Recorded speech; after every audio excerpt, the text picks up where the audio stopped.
నమస్తే. నేను Chevella member of parliament కొండా విశ్వేశ్వరరెడ్డిని. వచ్చే ఫిబ్రవరి 27న ఎమ్మెల్సీ ఎలక్షన్స్ జరుగుతున్నాయి. గ్రాడ్యుయేట్స్ ఎలక్షన్స్ మరియు టీచర్స్ ఎలక్షన్స్ జరుగుతున్నాయి. ఈ ఎలక్షన్స్ లా మీరు భారీ సంఖ్యలో వచ్చి మా బీజేపీ అభ్యర్థులను, గ్రాడ్యుయేట్స్ ఎమ్మెల్సీ అభ్యర్థి సి అంజిరెడ్డి గారు, అట్లనే టీచర్స్ ఎమ్మెల్సీ అభ్యర్థి మల్క కొమరయ్య గారికి ఓటేయాలని నేను కోరుతున్నాను. శాసన మండలిలో మీ నిజమైన అభ్యర్థి కేవలం బీజేపీ ఎమ్మెల్సీసే ఉండగలుగుతారు. ఎందుకంటే మీ అందరికీ తెలుసు, ఎన్నో సమస్యలున్నాయి విద్యారంగంలో. గ్రాడ్యుయేట్స్కు, టీచర్స్కు జియో 317 తెలుసు, అది టీఆర్ఎస్ ప్రభుత్వం పెట్టింది. కాంగ్రెస్ ప్రభుత్వంలో ఇంకా అట్లనే కొనసాగుతుంది.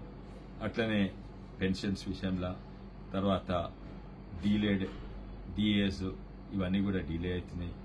ఇంకా కస్తూర్బా గాంధీ బాలికా విద్యాలయాల ఎంతో మంది కాంట్రాక్ట్ ఉన్నారు, ఎంప్లాయీస్, టీచర్స్, వాళ్ళని రెగ్యులరైజేషన్, ఎన్నో అంశాలున్నాయి. ఇదే కాక మన విద్యారంగానికి బడ్జెట్, ప్రత్యేకంగా ప్రభుత్వ పాఠశాలలకు ఫండ్స్, ఇవన్నీ కూడా ప్రభుత్వాన్ని నిలదీసి ప్రశ్నించగలుగుతుంది బీజేపీ ఎమ్మెల్సీస్ మాత్రమే. అధికార పార్టీ ఎమ్మెల్సీస్ ప్రభుత్వాన్ని నిలదీసి అడగలేరు. అట్లనే ఇండిపెండెంట్ క్యాండిడేట్స్ ఎంతో మంది ఉన్నారు.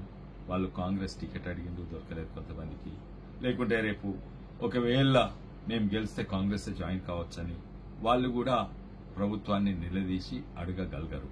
కేవలం బీజేపీ ఎమ్మెల్సీస్ మాత్రమే శాసన మండలిలో నిలదీసి ప్రభుత్వాన్ని ప్రశ్నించగలిగేది. ఎమ్మెల్సీస్ బీజేపీ ఎమ్మెల్సీస్ మాత్రమే. బీజేపీ పార్టీ ఎప్పుడు కూడా మీ కొరకు, దేశం కొరకు, రాష్ట్రం కొరకు, ప్రాంతం కొరకు పనిచేసే పార్టీ బీజేపీ పార్టీ మాత్రమే. మరోసారి మీ అందరికీ విజ్ఞప్తి, మా బీజేపీ అభ్యర్థులు భారీ సంఖ్యలో వచ్చి ఓటేయమని మా కోరిక.